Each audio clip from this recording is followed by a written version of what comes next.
صلى أكبر محمد وآل محمد. اللهم صل.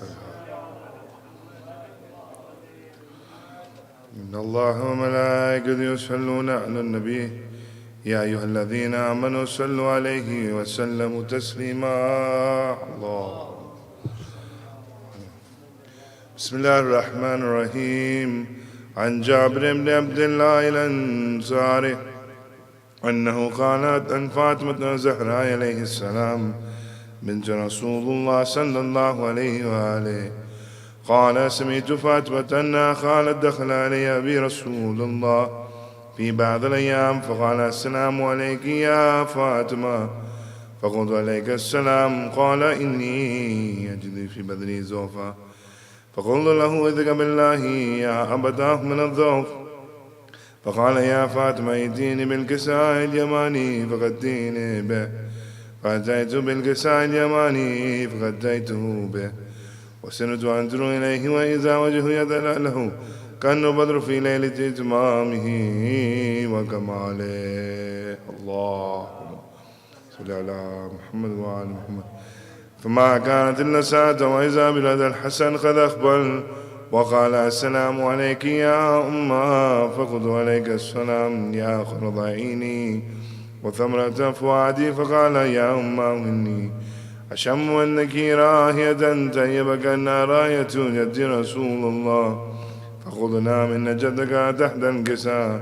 فأقبل الحسن نحو الكساء وقال: السلام عليك يا جدا يا رسول الله. أتعذرني أن أدخل معك تحت الكساء؟ فقال: وعليك السلام يا ولدي ويا صاحب عوزي قد أذنت لك. فدخل معه تحت الكساء. اللهم صل على محمد وآل محمد. فما كانت إلا ساعة وزاب لدى الحسين قد أقبل وقال: السلام عليك يا أمه. فقلت: عليك السلام يا ولدي ويا خرض عيني وثمرة فؤادي. فقال لي: يا أمه إني أشم أنك راية طيبة كأنها راية جد رسول الله صلى الله عليه وآله. فقلت: نعم إن جدك وأخاك تحت الكساء. فدنا الحسين نحو الكساء وقال: السلام عليك يا جد. السلام عليك يا من اختاره الله. أتأذن لي أن أكون معكما تحت الكساء؟ فقال: وعليك السلام يا ولدي ويا شافي أمتي قد أذنت لك. فدخل معهما تحت الكساء. فأقبل عند ذلك الحسن علي بن أبي طالب وقال: السلام عليك يا بنت رسول الله. فقلت: عليك السلام يا أبا الحسن ويا أمير المؤمنين. فقال: يا فاطمة إني أشم أنك راهية طيبة كأنها راية أخي وابن أمي رسول الله. فخذنا وما ولديك تحت الكساء. فأقبل علي نحو الكساء وقال: السلام عليك يا رسول الله. أتأذن لي أن أكون معكم تحت الكساء؟ قال له: عليك السلام يا أخي ويا وسي وخليفتي وصاحب لوائي قد أذنت لك.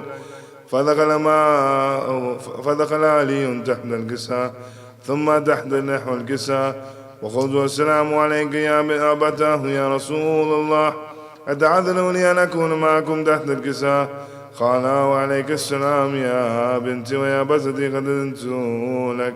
فدخلت تحت الكساء فلما اكتملنا جميعا تحت الكساء أخذ أبي رسول الله بطرفي الكساء وأوبئنا على السماء وقال: اللهم إنه لاحي أهل بيتي وخاصتي وعامتي لحمهم لحمي ودمهم دمي يؤلمني ما يؤلمهم ويعذنوني ما يعذنوهم. أنا حرب لمن حاربهم وسلم لمن سالمهم وعدو لمن عاداهم ومحب لمن أحبهم منهم مني وأنا منهم. فاجعل صلواتك وبركاتك ورحمتك وغفرانك ورضوانك علي وعليهم واعزب عنهم الرجس وطهرهم تطهيرا. اللهم.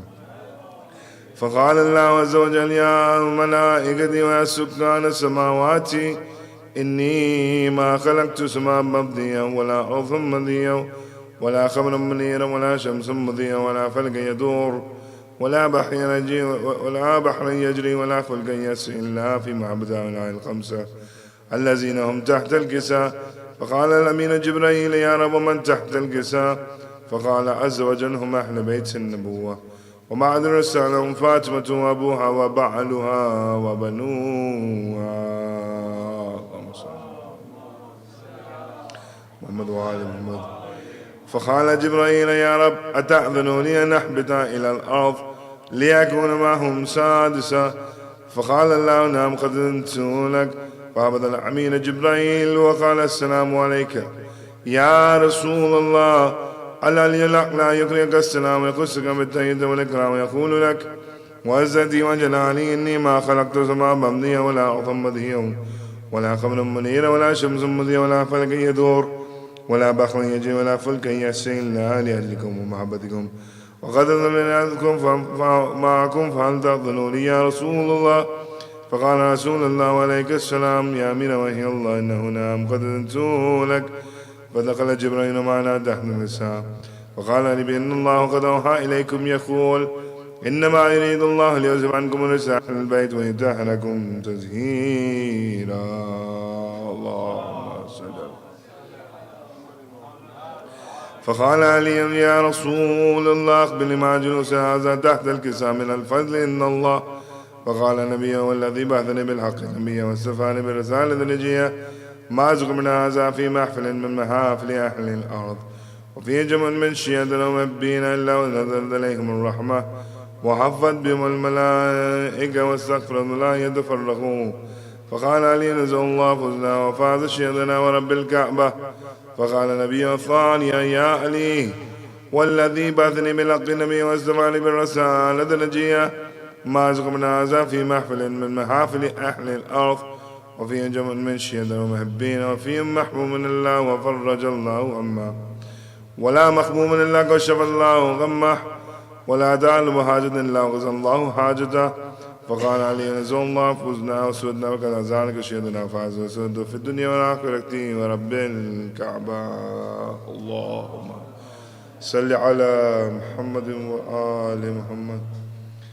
आप लोग से एक दरख्वास्त है कि सूरह फातिहा आज की मजलिस उनके सारे साहब के बेहाफ़ ज़ीशान के मरहूम शेख मुमताज़ अली इम्तियाज़ बेगम, Sheikh Shahid Kamal, Mr and Mrs Sheikh Sarfaraz Ali, Mr and Mrs Sheikh Ikram, Mr and Mrs Sheikh Bashir Hussain Salwatia and Sheikh Rahat Ali के लिए एक सूरह फातिहा और तमाम मरहूमीन जो भी होने صراط الذين أنعمت عليهم غير المغضوب عليهم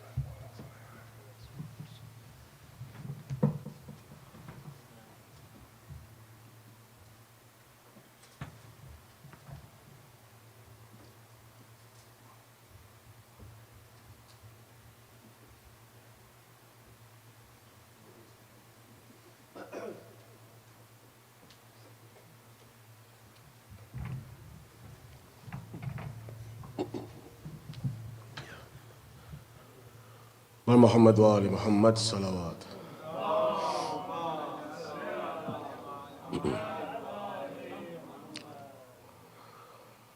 بارے دیگر نعرے صلوات.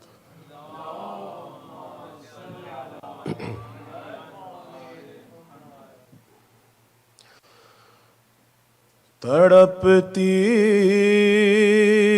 رہ گئی ماں اور علی اکبر نہیں آئے، مصیبت کی گھڑی اور شام کے بڑھتے ہوئے سائے، تڑپتی رہ گئی ماں اور علی اکبر نہیں آئے، مصیبت کی گھڑی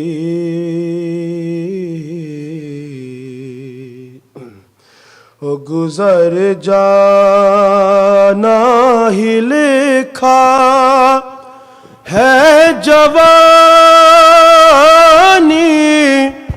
मैं अगर यारा गुजरने से अली अकबर के पहले माँ गुजर जाए मुसीबत की घड़ी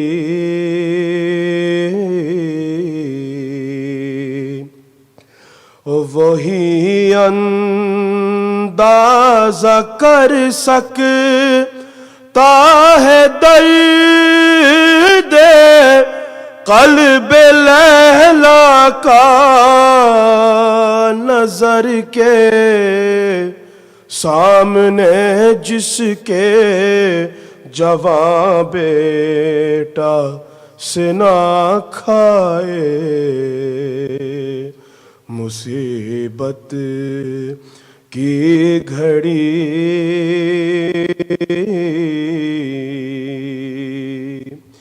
ओ जवां की लाश पीरी मैं उठाना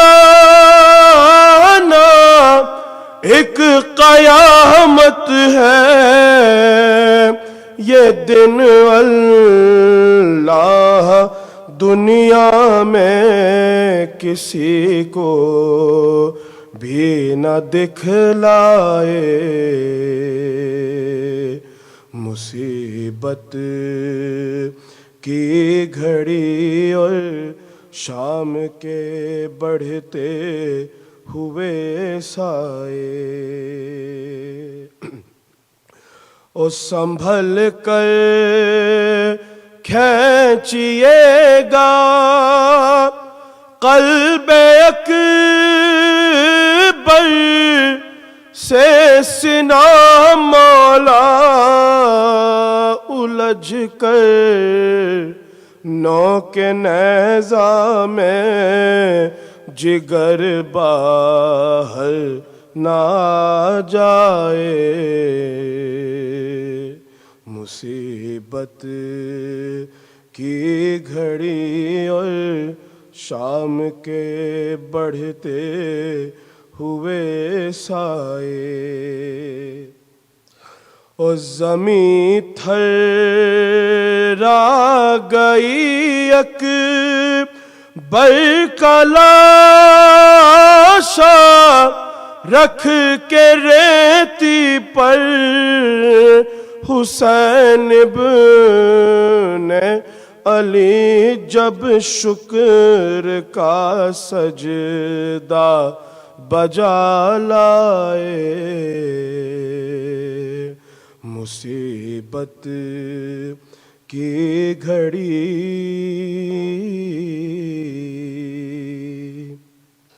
ओ मैं ज़ाकिर हूँ हुसैन इब्ने अली का ये दुआ कीजिए शरफ ये नस्ल से मेरी क़यामत तक नहीं जाए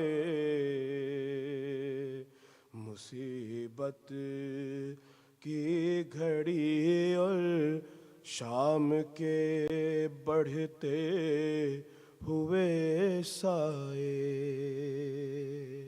पर मोहम्मद वाले मोहम्मद सल्लल्लाहु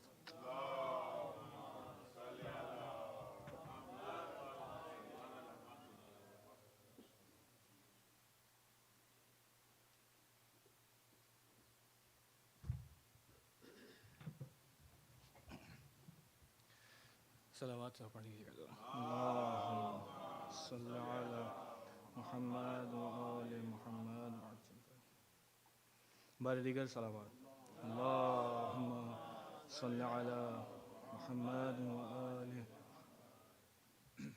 बीबी सकीना की शहादत के हवाले से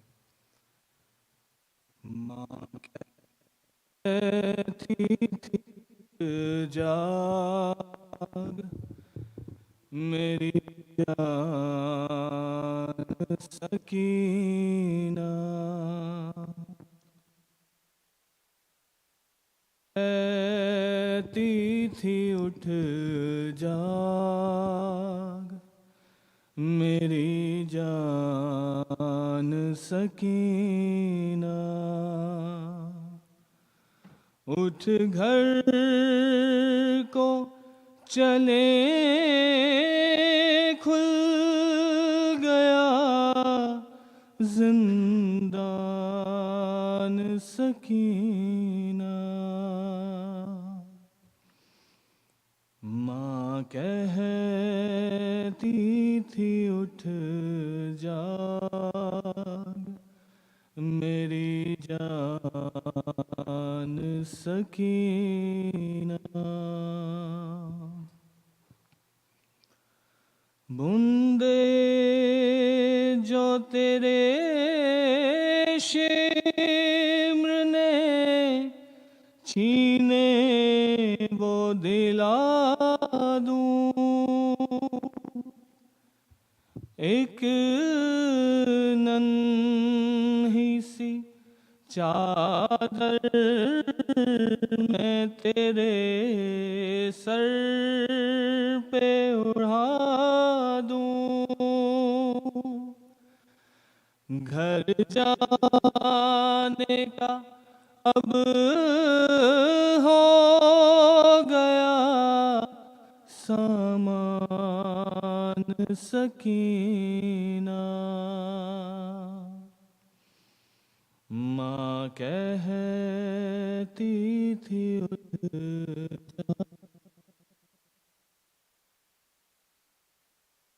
जान सकीना।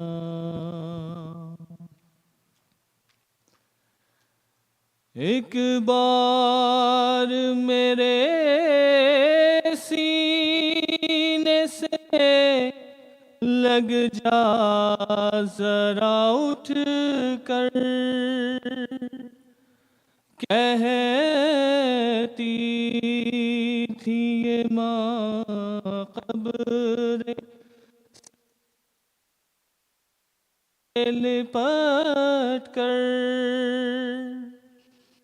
कुछ देर के हैं हम तेरे मेहमान सकीना। माँ कहती थी उठ जाग, मेरी जान सकीना। मासूम से गालों पे तमाचे भी है खाए, रो रो के कहा करती थी बाबा नहीं आए, रोता है तेरे हाल पे जिंदान सकीना। माँ कहती थी उठ जाग, मेरी जान सकीना। उठती ही नहीं लाख उठाया है कई बार, लो मर ही गई आज वो बाबा की आज़ादा। लब खोल जरा माँ है परी शान सकीना। माँ कहती थी उठ जाग मेरी जान सकीना। बिन तेरे सकीना भला मैं कैसे जीऊंगी। बैठूंगी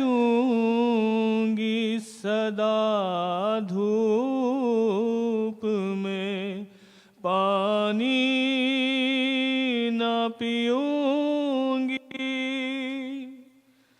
जाएगी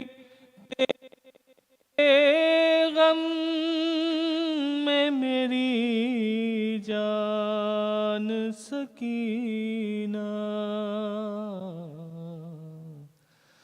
माँ कहती थी उठ जाग मेरी जान सकीना। सलामत पढ़िए।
Can I ask you all to please join me reciting a Surah Fatiha for your marhumin, for mine, for the Shohada, for those who have lost their lives in Pakistan as well, and of course for Husseini uncle, please, Fatiha.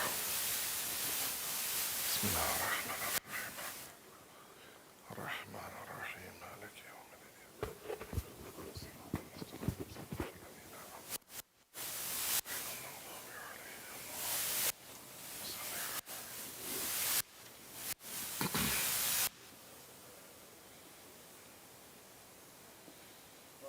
Yes, what's going on? You can take it off. Take it off?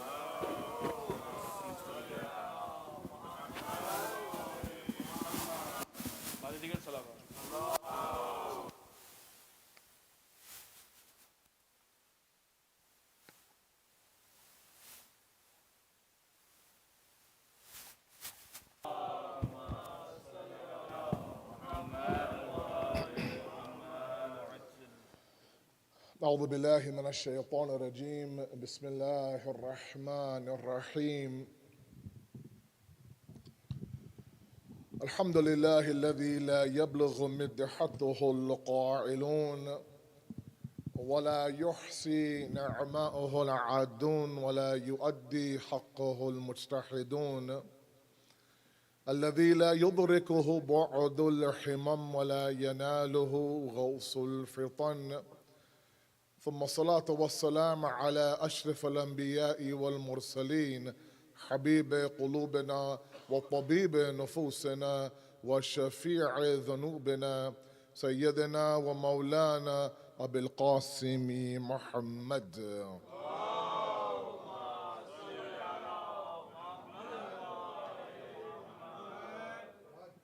وأهل بيته الطيبين الطاهرين المعصومين المظلومين لا سيما بقية الله في الأرضين صاحب العصر والزمان خليفة الرحمن إمام الإنس والجان ولعن الله أعداهم أجمعين إلى يوم الدين أما بعد فقد قال الله وقوله الحق بسم الله الرحمن الرحيم والذين جاهدوا فينا لنهدينهم سبلنا وإن الله لمع المحسنين صدق الله العلي العظيم صلاة على محمد وآل محمد.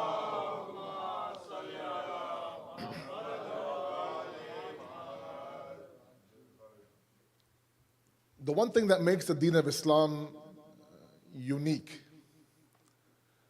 and we claim, and rightfully so, that the Deen of Islam is the last message of Allah subhanahu wa ta'ala and the most complete of the messages. And what differentiates the Deen of Islam from the major other religions like Christianity and Judaism is a lot. One of them, however, is the fact that it recognized that it is an unapologetic religion. It did not come down to somehow fit into society.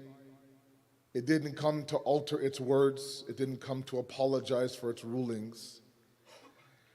It didn't come to somehow make sure that it has the maximum amount of followers. Didn't try to somehow change to fit 2022 or 2024 it was staunch. It was confident. It was proud of what it believed in. Never begged anyone to follow it. In fact, said, look, this is the path. You want to follow it? It's up to you.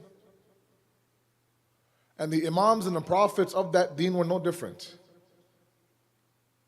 Allah subhanahu wa ta'ala would remind the Holy Prophet sallallahu alayhi wa sallam, Allahumma salli ala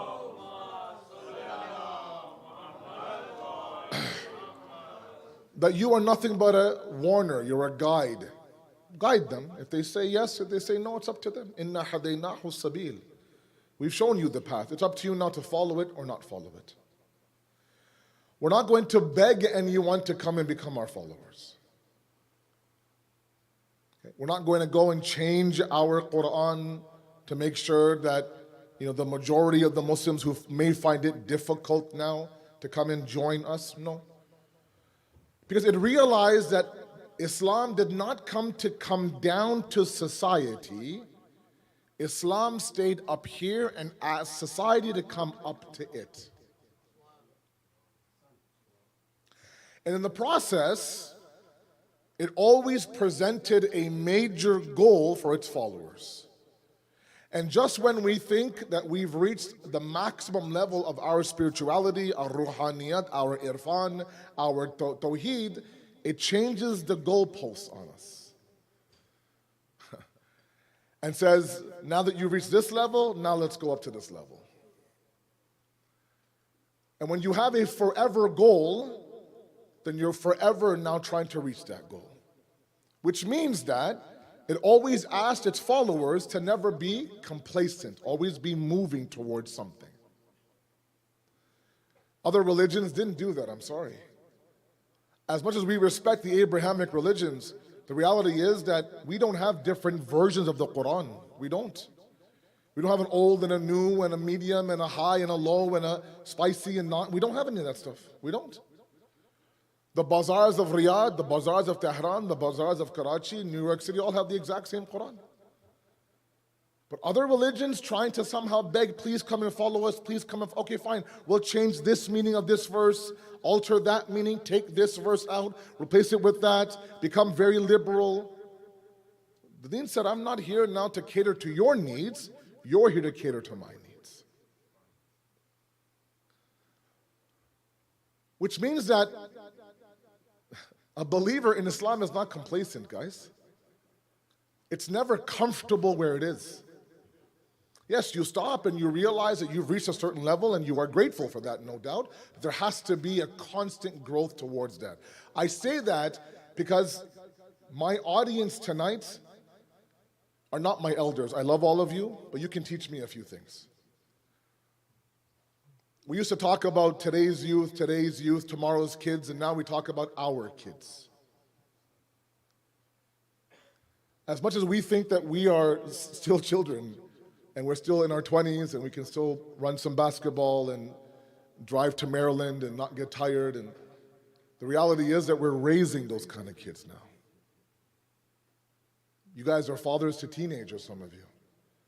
You're looking at a father of a 14-year-old. As much as I try to think I can run with the 21-year-olds, this white beard reminds me that that era is gone now. And so what was once now a discussion about tomorrow's youth, tomorrow's future, kal ke nasal jo hai, it now becomes today. And I want to speak a little bit about that tonight, inshallah. Sallu ala Muhammad wa ala Muhammad.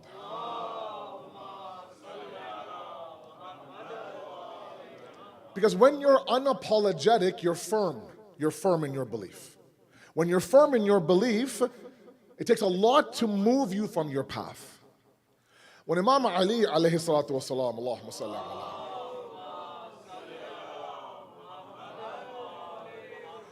when he's readying his soldiers for war, he reminds them that I don't want you to be flags. I want you to be kal jabal, like a mountain. Flags, what do flags do? Flags blow left if the wind blows left. Flag blows right if the wind blows right. The flags don't blow if there is no wind. By itself, it has no personality, no principles, no values, no nothing. It waits for the wind to take it where it wants to take it. The mountain, however, stays where it is. The ground can shake, the hail can come down, the wind can pick up, the mountain doesn't move from where it is. إن الذين قالوا ربنا الله ثم استقاموا تتنزل عليهم الملائكة. The ones who claim that our Rabb is Allah, every single one of you, and your children and your women and your wives and your mothers, everybody has claimed La ilaha illallah. Absolutely, no doubt about it. We've said that our Rabb is Allah. The verse says, ثُمَّ اسْتَقَامُوا, and they don't apologize. They don't bend. They don't break. They don't try to be accepted. There's no ghulami in the deen. The ghulami belongs to Allah subhanahu wa ta'ala. That's why the Quran says all we require from any of you is a few of you.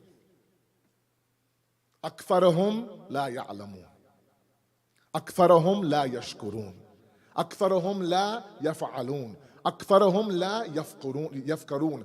All these akthar, majority, are not thankful. Majority don't believe. Majority don't contemplate. Majority don't do this, majority don't do that. Then how is the deen still alive today? It doesn't necessarily require a kathrat. It requires a qillat. Doesn't require a majority. It's okay with the minority, provided the minority adopts the principles of Islam, being unapologetic and firm in their belief.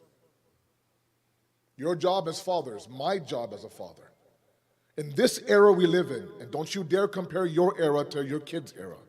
Zameen asman ka fark hai. Don't tell me I was also raised in this society, Asad bhai. And so was I. But as I said many times before, you look at the way our parents raised us, and when I say us, I mean my generation. There's at least 10 of you in this room that are from my generation, a little bit older, a little bit younger. But if you asked me, and you guys can challenge me, I'm here afterwards, come and see me. Our parents lucked out. And let me explain. Sallu ala Muhammad wa ala Muhammad.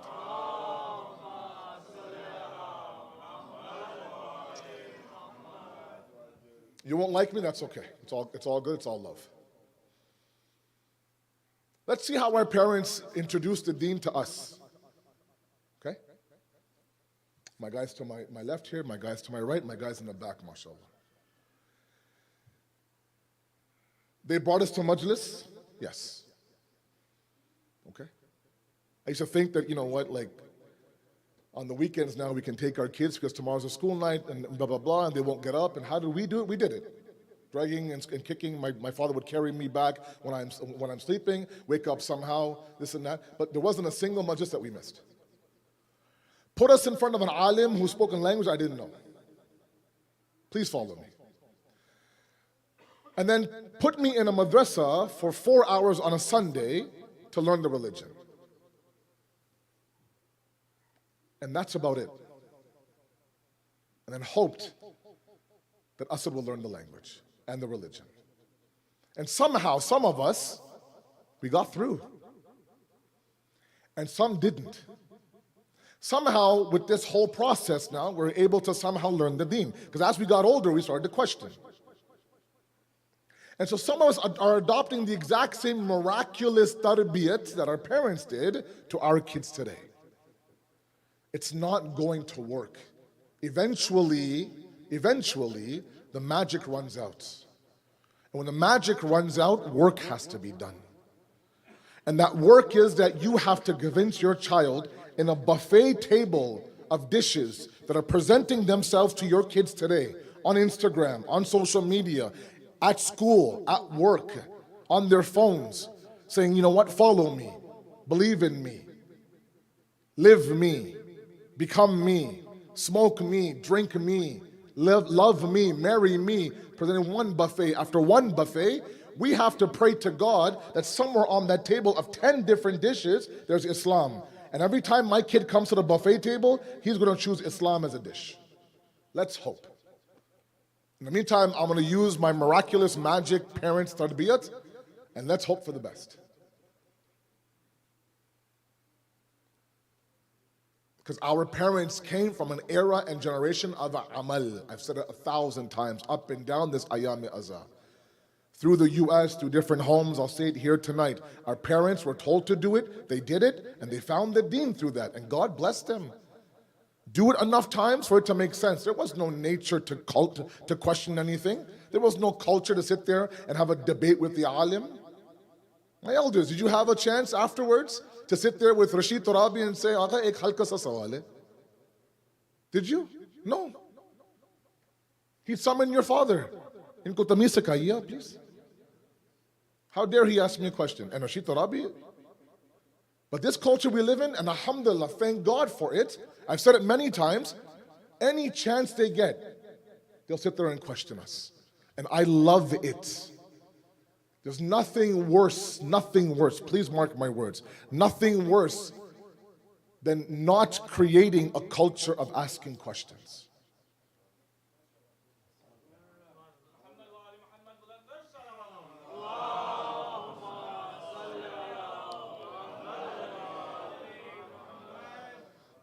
I have a lot to say. You guys get comfortable, please. Those who are on the wall, you're very lucky. Let's relax for a little bit, please. This is just my introduction. Can you imagine? Sallu ala Muhammad wa ali Muhammad.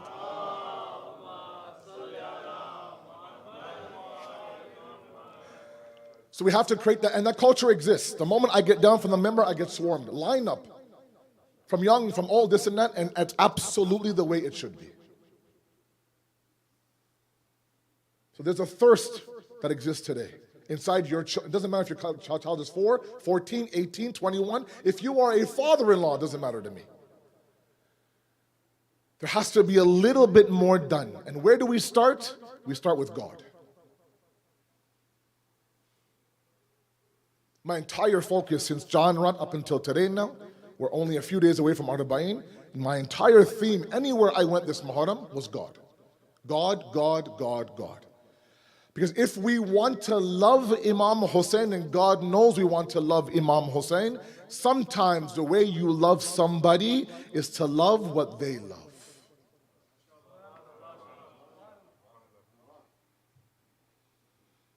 And if it's one thing the day of Ashura was, and don't kill me, it was a day of obsessive love that Imam Hussein had for Allah subhanahu wa ta'ala.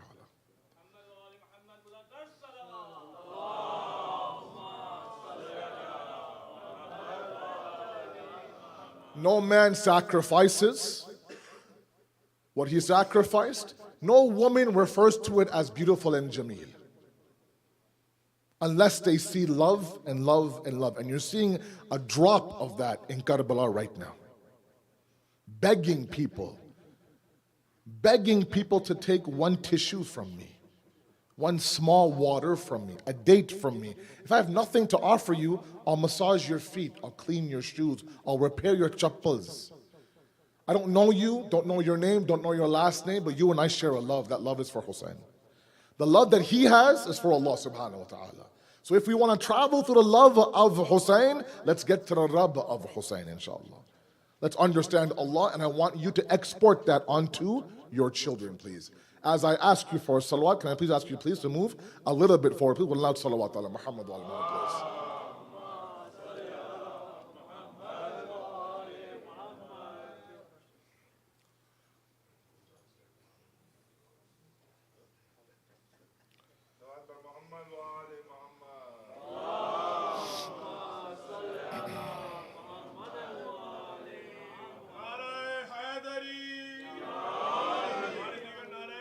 Allahumma salli ala.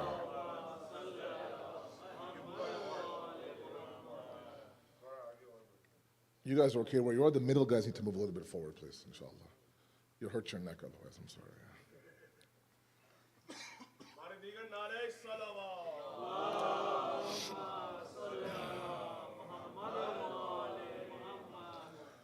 I'll tell you what the challenge is. There's many. The challenge that I face, all of you face as fathers today, and I know my sisters right now are upstairs listening, but my audience is the fathers today, is that we live in a world of fiction today. And fiction is being shoved down the throats of your children. We live in a world of wizards and wands and dragons. We do. We live in a world of DC and Marvel. Sorry, my nerds out there. DC and Marvel. Right? Men who could become ants and guys who can climb the walls and Black Panthers and blah, blah, blah. And you're old enough to understand that that's fiction and that's entertainment. The problem is that these things numb your children. Numb them from what? Numb them from mantiq and logic. One thing that's missing in our school curriculums today is mantiq. I don't know how many of you guys remember university back then. Way back then when we were in university. They had a first-year course called logic. Logic. They would teach you logic. Now you can't find that. In the Hausa, you don't get past anything unless you take 2 years of mantiq. They teach you how to think in the Hausa. Then they introduce you to God. Because today, the illogical is being presented as the logical. Basic biology is being questioned today. And your kids are being raised in that society. To the point where now, if you don't identify with 1 plus 1 equals 2, I want to wake up tomorrow and make 1 plus 1 equals 3, you have every right to do that. If I question you, I'm the zalim, and you're the mazlum. We live in a world of fiction. We live in a world of numbing devices. Numbing your children away, freezing their brains. The moment that someone like me says to contemplate, they tune out. And the problem is that the Rabb of Hussein resides on the field of contemplation. Doesn't live in the world of fiction. He lives in a world of logic.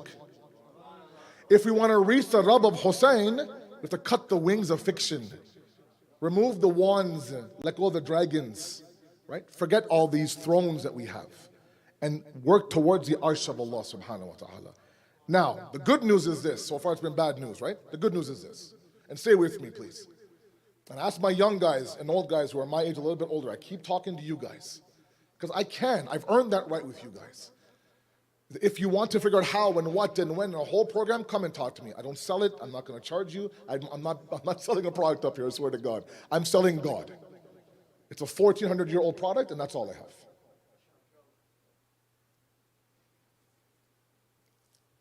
If we want to develop the point where we are also unapologetic, and the queen dies and we see how apologetic we are, and that's a problem. If we want to reach a level of unapologetic, what our deen now says, I'm not begging you to follow me. They're begging Imam Ali to become the Khalifa and the Wali. He says, you don't want me to be your Khalifa and your Wali. It's better you're not like that. Imam Hussein never once for a second begged any of his ashab. In fact, it was the opposite. He said, go, I'll blow out the candle, you go. Nobody, not one person moved. If we want our kids to be like that, and every single person here wants your kids to be like that, then we have to begin with logic. Let's begin with the first logical point of God and build on that. Sallu ala Muhammad wa ala Muhammad.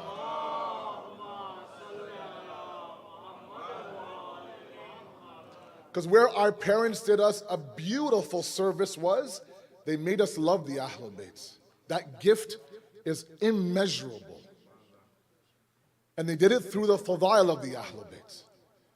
When you hear about Imam Ali's Zulfiqar wars and Zulfiqar stories, you get goosebumps, man.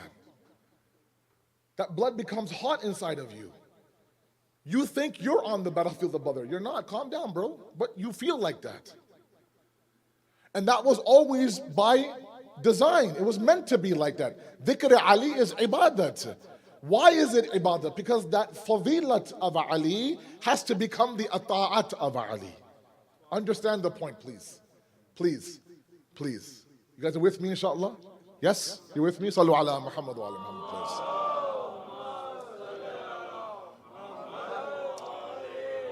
Because as you hear about these great stories and great men and what they did and how they did it and they blew the enemy away and blah, blah, blah, you begin to realize that this man is worthy of love, obsession, to the point where they were convinced he had to be God. And when that love increases, the language of love takes over and says, now that you love this man, do everything you can to not upset this man. Now this man tells you, if you love me, in kuntum tuhibbuna Allah, fattabi'uni. The Prophet says in the Quran. If you claim to love Allah, follow me. You're only worthy of following when you're convinced of this man. That convincing comes from the fada'il. Fada'il is very important. Constantly tell your kids about the beauty of the Ahlul Bayt, with the hopes that they reach the God of the Ahlul Bayt, not stop at the Ahlul Bayt. Some people stopped at the Ahlul Bayt. So I say it all the time, and again, you won't like me, but it's all love. You can debate a Wahhabi on Ghadir. You can. And some do, I don't know why, but some do. You can debate, let's say, for example, a Wahhabi on the Ghaibat of Imam Zamana. You can sit there and knock off resources, verses, ahadith, no problem. An atheist comes to you, your kid comes to you and says, can you prove God? People like me get stumped. That's a problem. We didn't let the Ahlul Bayt take us to their Rabb. We stopped at them. They were always meant to be a wasila, never meant to be the maqsad. They were meant to be the path, not the destination. We have to get our kids to be Tawheedi first, and then Moulai, and then Karbalai, and then Mahdi. I feel like that top-down approach, something's missing up here. Let's begin with logic. You guys with me, inshallah? Let's begin. The first thing they talk about is, I want you to believe it, I want me to believe it, and then we export to our kids. The good news is that God is not found outside of you. God's found inside of you. That's the first point. We're not knocking on doors, we're not following Instagram profiles, we're not looking at Jordan Peterson or Oprah Winfrey. Who cares? It's all inside of us. Ilm huzuri, it's called. It's hazir inside of you. Huzur is Arabic, Farsi, and Urdu. Hazir means present. It's already inside of you. We call it the fitrat. We call it the God gene, as they call it in Christianity. It's already implanted inside of you with your creation. You buy your iPhone, iOS is already installed in that phone. If you turn your phone on and it's blank, you're going to return that phone. We were created with the belief of La ilaha illallah. Every single one of us. Okay? It's very difficult to prove there isn't a God as opposed to there is a God. Because once you claim there is no God, you have to have answers for every little thing in this universe. The moment you believe in a higher power being God, you simply say, oh, well, that's God. Khalas, period. Now, how do we access that? I want you guys to follow me. Don't fall asleep on me. I know it's Sunday night. Please. It's week 1 of the NFL, but follow me, please. Sallu ala Muhammad wa ala Muhammad, please.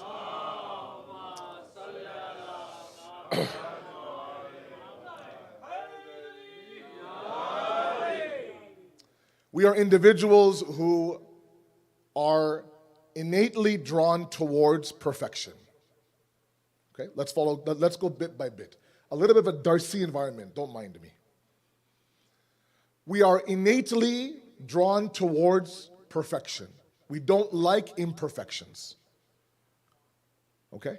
You go to a dealership, you buy a brand new car, you check out outside, one small scratch by the handle. No, I don't want this one. I want a new one. You go to Foot Locker, you go to wherever you shop, you buy the new Jordans, the new Kobe's, the new Giannis's, the new LeBrons, whatever you want to buy. You check it out, one small thread, bro, just cut it off. No, I don't want this one. Get me a new one from the back.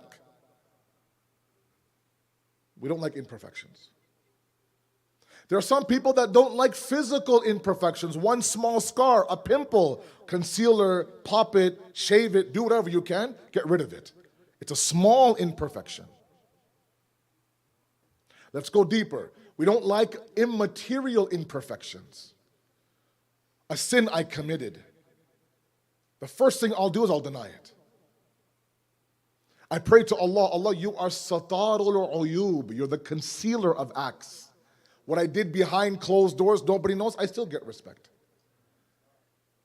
I'm not out there saying, oh, I'm a sinner, I'm a sinner, I'm a sinner. No, in fact, confession in Islam is haram. Confession in Islam is haram. We don't go on Sundays to some whole fence and talk to some guy on that side, say, Father, I've sinned. He says, you are forgiven, my son, and Monday you start fresh from zero. Can you imagine? Meanwhile, the father is more sinful, mashallah, than you are. Who is he confessing to? Confession inside of Islam is haram. Walking, yeah, bro, I did this, backbite, alcohol, ghibat, blah, blah, blah, this and that, absolutely haram. Why? Because you should be hiding your imperfections like you hide your good deeds. So we are innately drawn towards perfection. Step number one, that should be accepted. Logic. Forget wizards. Come with me, logic. Number two, anything unlimited to us is imperfection. Anything limited to us is imperfection. Limited. By what? By a certain capacity. Okay? My ring is limited by time and space. Has a certain weight and a certain time behind it. It's this big, it's this tall, it's this much weight. It's limited by this. And because it's limited, it's imperfect. It doesn't have the capacity to grow beyond its limitations. It's imperfect. That's why as human beings, and again, statement number two, let's go very slow here. For me, not for all of you. For me, I'm going slow for myself here. We detest limits. My young guys. We don't like imperfections. We don't like limits. Imagine one day on the 401, 407, no speed limit. Imagine 24 hours, no Sharia. We rent a car, the first thing we checked is what? Unlimited mileage. Don't like limits. Imagine data, unlimited data. Sweet. We don't like limits. We detest limits. Don't tell me I can't do something. A child, you tell him, don't go in that door. Seedha wahan jayega bachcha. Straight to that door. Even as a child, we don't like limits. And we don't like imperfections. Okay? Two statements, you guys agree? No challenges from the audience? Nobody? Absolutely. Which means that because we detest limits, and here's my kicker, we are searching for the unlimited. Let's go one more time. Because we detest limits, we are innately searching for that which is unlimited. Now, individuals who have incorrectly identified the unlimited and have spent their whole life in getting that max contract, the shoe contract, the Gatorade billboard, all that, spend 40 years now, a stellar NBA career, millions and millions of dollars, and you think this is my unlimited. I got that, I have it, I've been shooting a ball since I was 6 months old, I got it, everything, enough money to last 10 lifetimes. And they get caught up in some gambling ring, cocaine bust, womanizer. It should be that when you reach the unlimited, you're fulfilled. That's it. But there's nothing worse sometimes. This is where you really need to work on your kids. I need to work on my kids. Nothing worse than to wrongly identify the unlimited, work towards that, get there at 40, 45, 50, 65. You know, an A-grade celebrity in Hollywood, 20 million, 30 million, 40 million, rock numbers. Dwayne Johnson numbers in movies. Only to be what? To commit suicide at 65 years old.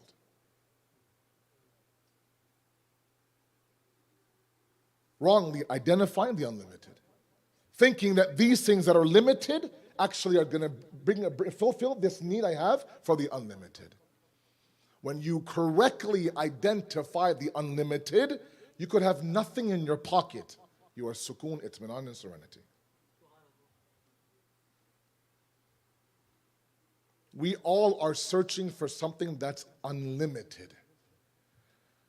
And so long as we search in this materialistic world that's defined by matter, and matter is defined, my young guys in high school right now, matter is defined by capacity. Capacity is measured by weight, by dimensions, by height, by depth, by length. All these things are what? Imperfections. We just 2 minutes ago together proved the fact that anything limited is imperfect. It can't grow beyond its limitations. It's imperfect.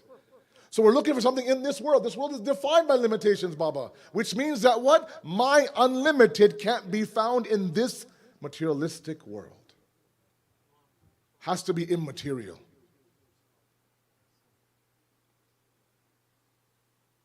Which means it has to go beyond what I can see and feel and touch.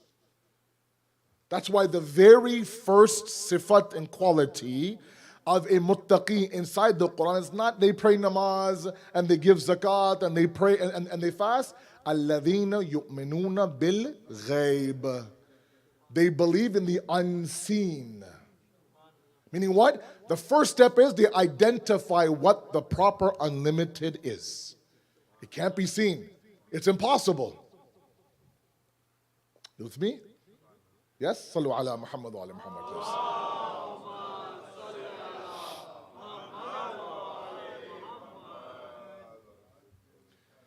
We detest imperfections. We're searching for perfection. All innate inside every single human being. You can be brown or green or red, male, female, Christian, Muslim, Sunni, Shia, I don't care. All of us innately are searching for perfection. We're searching for the unlimited. And some people, like me, incorrectly identify the unlimited, sell my soul out for that unlimited, only to be what? To be miserable at the age of 65. To the point where I hang myself with my own belt. Happens all the time. I give you 1,000 stories, from Tiger Woods to Michael Vick to Robin Williams to Kate Spade. You name it. Give me 1,000 names, I'll give you 1,000 more. Whitney Houston, Bobby Brown, you name it. These guys had everything at their feet. What didn't the dunya have? Now, let's go one notch higher, and then Masab. You've been very patient with me, I'm really sorry. When you identify the unlimited to be God, and that's my spoiler alert, it's God, by the way. When you identify it to be God, you then attach yourself to God, the Rabb of Hussein, God. Now, that requires sacrifice. That's where it's hard for us. Okay? When you attach yourself to God, God says you can't have more than one God inside of you. That's the problem, right? That's why it's La ilah, guys, and then illallah, right? Remove the ilahs first. Let's remove the God of money, the God of fame, the God of sasti shu'rat, cheap fame. Remove the God of subscribers, the God of views, the God of clickbait, the God of this. Remove all those gods. They're all gods. What remains is a khalis, pure Allah subhanahu wa ta'ala, who's unlimited. Okay? Now I attach myself to that God. I serve Him, I worship Him, I read about Him, I learn Him, I debate with Him, I ask questions about Him. What He does in return is this. It's beautiful, man. He says, those things that you detach yourself from, I will reattach to you after that. Meaning what? God, I don't want money, I want you. What does He do? He brings the dunya at your feet. We had prophets who were kings. We had prophets who had kingdoms.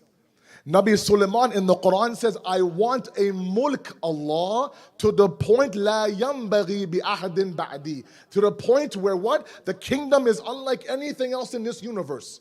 I don't want anyone to have a kingdom like me in this universe. It's like, yo, calm down. You're a prophet of God. That's a very big dua. That's a very dunyai dua. That's like me saying, I want a house such that none of you have this a house that size. It's like, yo, that's not becoming of Mr. Moulana up there. The prophet of God, an infallible prophet of God, telling God, God, I want a mulk, a kingdom such that nobody has a kingdom quite like me. And he got it.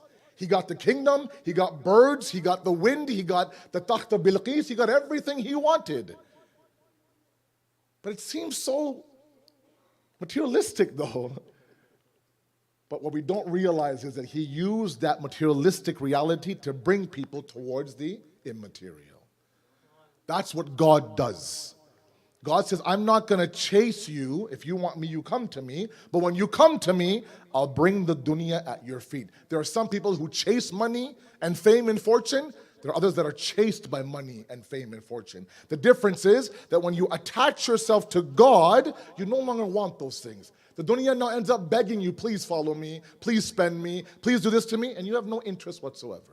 Why? You've identified my unlimited. I'm happy where I am. Smaller house, clunkier car, blah, blah, blah. It's okay. I've identified my unlimited. I have sukoon in my musalla more so than in my Barbados. Sallu ala Muhammad wa ala Muhammad.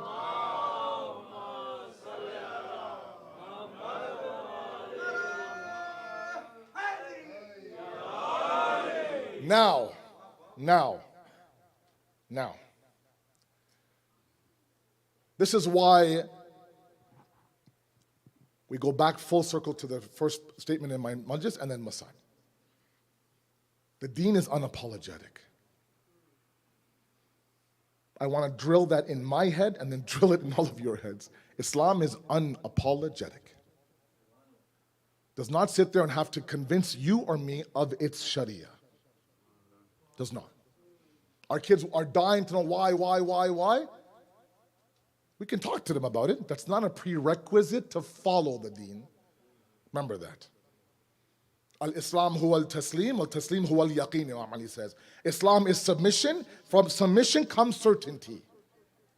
I've said this point 1,000 times. Those of you who sat in my lectures, you know I said 1,000 times. It has to be repeated, especially my young guys. Understand the point. Islam is first submission. And then through that submission, God gives you certainty. Not before that sometimes. So sometimes you want to know why should I pray namaz? Why should I pray namaz? Why should I pray namaz? I can sit there in a Timmy's restaurant with a couple of cappuccinos and tell you why namaz, but you won't be convinced until you pray namaz. Through the act that you doubt itself, you'll find your certainty. That's submission. So God is unapologetic, Islam is unapologetic. I want your kids to be also unapologetic. Because as I've said before, there's not 1,000 Islams. There's one Islam, and that Islam is Ghadir, nothing else. Saqifa did it best to chop up Ghadir. That's why we say the first moment of dhulm against Islam was in Saqifa. Khalas, unapologetic. This is not against unity, it's historical fact. But we have to understand that let's take your kids, yourself, me and my kids, not just to Hussein, to the Rabb of Hussein as well. Sallu ala Muhammad wa ala Muhammad.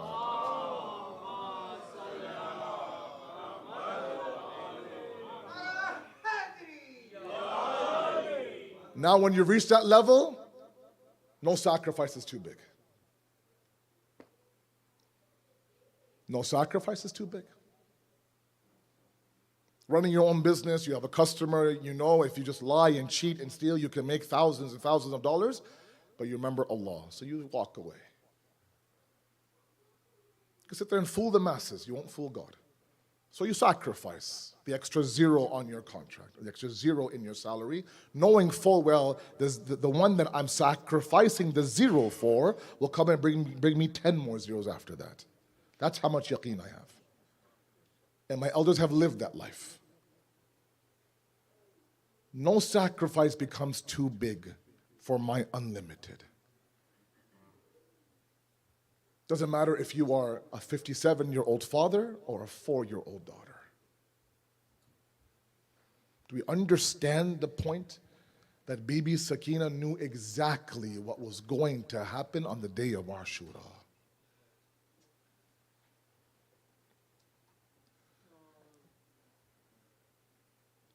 There comes a moment where, and this is incredible, all of you have small kids. In fact, you have your own 4-year-old daughters at home. You identify the fact that it's so hard. When I leave my house for a 2 to 3 hour majlis, my daughters ask me, Baba, when will you be back?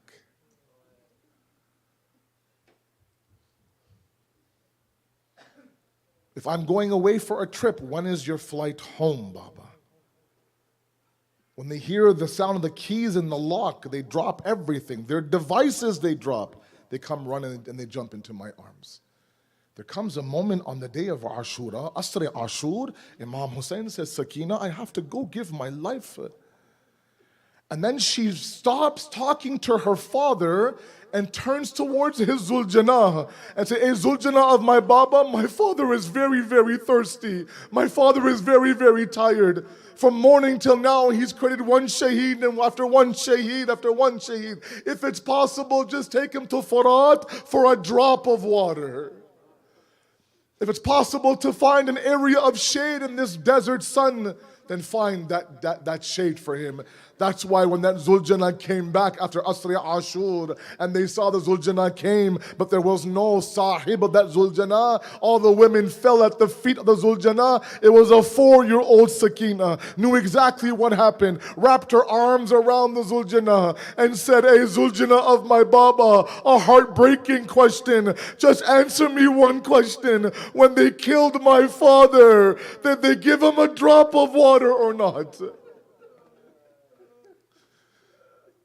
That same Sakina now is moving towards the Zindan of Sham. She would oftentimes ask her father, ask her mother, Mama, these birds are going back home.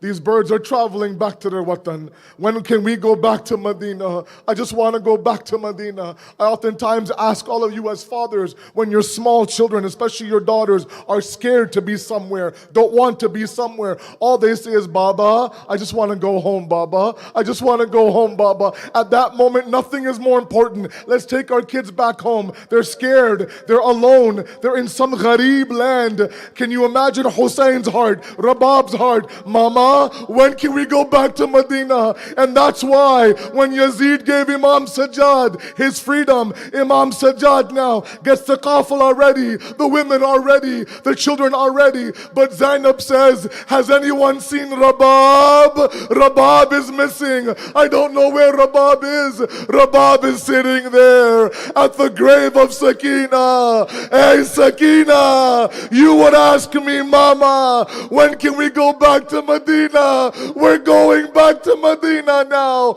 Rise up from your sleep now. Zainab arrives in the plains of Karbala. The days of Arba'in are upon us. You're watching these videos from Karbala. Zainab now collapses herself on the grave of Hussein. Hey Bhaiya, for the first time in a long time, I can cry for you without being lashed, without being punished. But my heart is in two different states. You gave me 2 different amanats on the day of Ashura. You said, Zainab, don't forget me in your namaz-e-shab. At night when you pray, include your brother in that salat. And the second khaish I have is I'm giving you my 4-year-old amanat. She gets scared at night. She may not be able to sleep. Just put her on your chest and she'll fall asleep. Zainab is now back from Sham. Hey Bhaiya, I never forgot you once in my namaz-e-shab, but the second amanat you left for me, the 4-year-old Sakina, I'm bahut sharminda. I left that amanat in the zindan of Sham.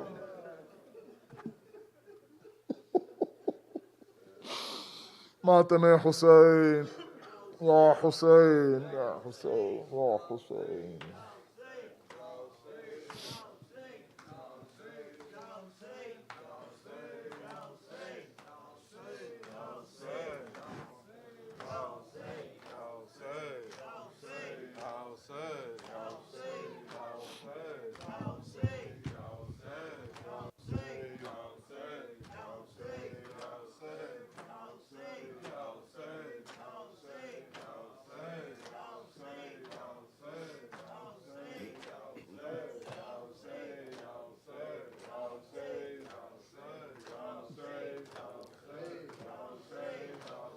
Sakina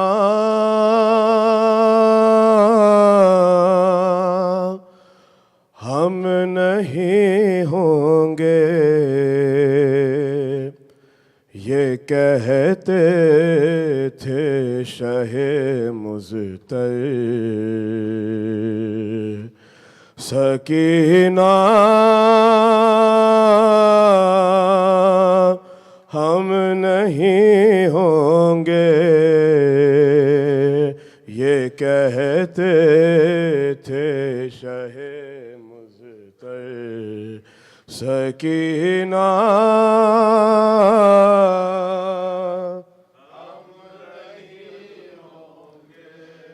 वो वक्त आएगा अब तुम पर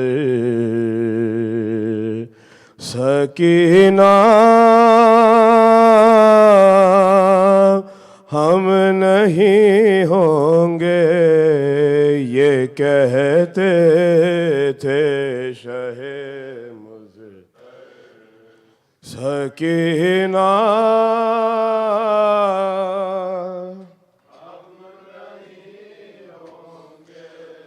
लगेगी आग जल जाएंगे खैमे भी कनाते भी लगेगी आग जल जाएंगे खैमे भी कनाते भी लगेगी आग जल जाएंगे खैमे भी कनाते भी बनाना खाक को बिस्तर। सकीना हम नहीं होंगे ये कहते थे शहे मुज़तर। सकीना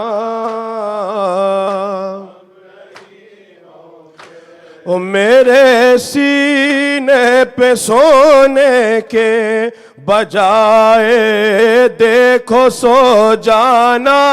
मेरे सीने पे सोने के बजाए देखो सो जाना। ओ मेरे सीने पे सोने के बजाए देखो सो जाना। फूफिया माँ के जानू पर सकीना हम नहीं ये कहते थे।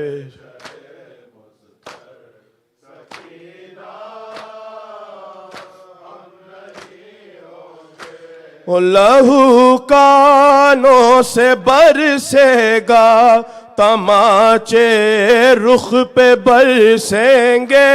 लहू कानों से बरसेगा तमाचे रुख पे बरसेंगे। लहू कानों से बरसेगा तमाचे रुख पे बरसेंगे। फिर आई जाओगी दर दर सकीना ये कहते थे शहे मुज़तर। सकीना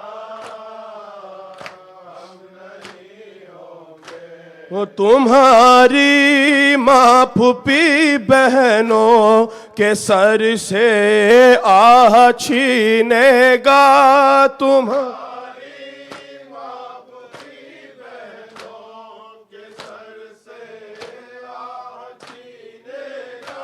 वो तुम्हारी माँ फूफी बहनों के सर से आह छीनेगा। कोई मकना कोई चादर सकीना ये कहते सकीना बसद अरमा जो मैंने दोनों कानों में पिन्हाए थे। बसद माँ जो मैंने दो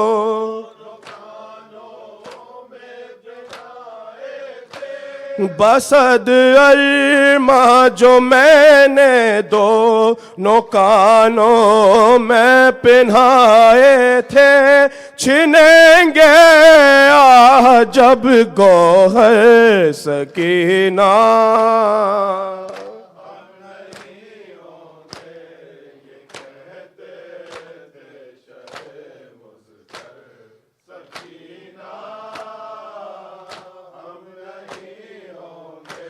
जो बादे असर बेटी तेरे दामन में लगी होगी जो बादे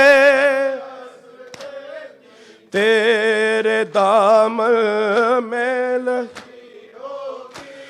जो बादे असर बेटी तेरे दामन में लगी होगी बुझेगी आग वो क्यों कर सकीना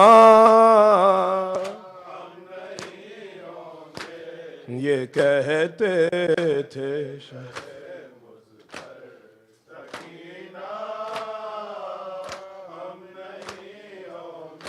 ओ कहीं ना कैसे गिर जाओ गिरसते में तो गोदी में कहीं ना कैसे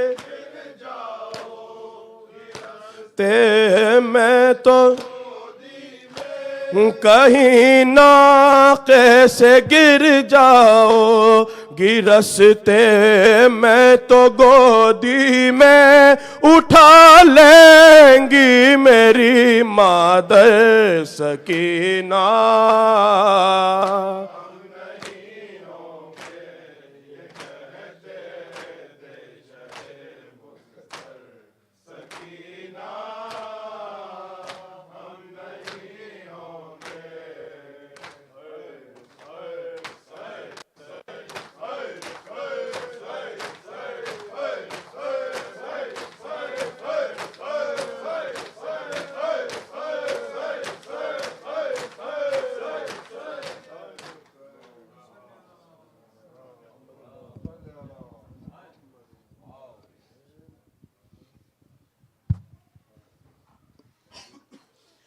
Assalamu alayka ya Aba Abdullah. Assalamu alayka ya Ibna Rasulullah. Assalamu alaykum wa rahmatullahi wa barakatuh. Assalamu alayka ya Rasulullah. Assalamu alayka ya Khadijatul Kubra. Assalamu alayka ya Amir al-Mu'mineen Ali ibn Abi Talib. Assalamu alayka ya Fatima Zahra Sayyidat al-Nisa al-Alameen. Assalamu alayka ya Hasan ibn Ali al-Mujtaba. Assalamu ala al-Hussein wa ala Ali ibn al-Hussein wa ala awlad al-Hussein wa ala ashab al-Hussein.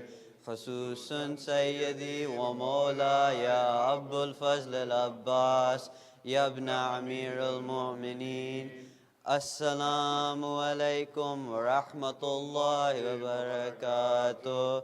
السلام عليك يا علي بن الحسين زين العابدين ومحمد الباقر وجعفر الصادق وموسى الكاظم وعلي الرضا ومحمد تقي وعلي النكي وحسن ابن علي العسكري. السلام عليك يا صاحب العصر والزمان. الأمان الأمان الأمان من فتنة الزمان. السلام عليك يا خليفة الرحمن. السلام عليك يا شريك القرآن. السلام عليك يا إمامنا وإمام الإنس والجان. أجل الله تعالى فرجك وسهل الله تعالى مخرجك وظهورك. السلام عليكم ورحمة الله وبركاته.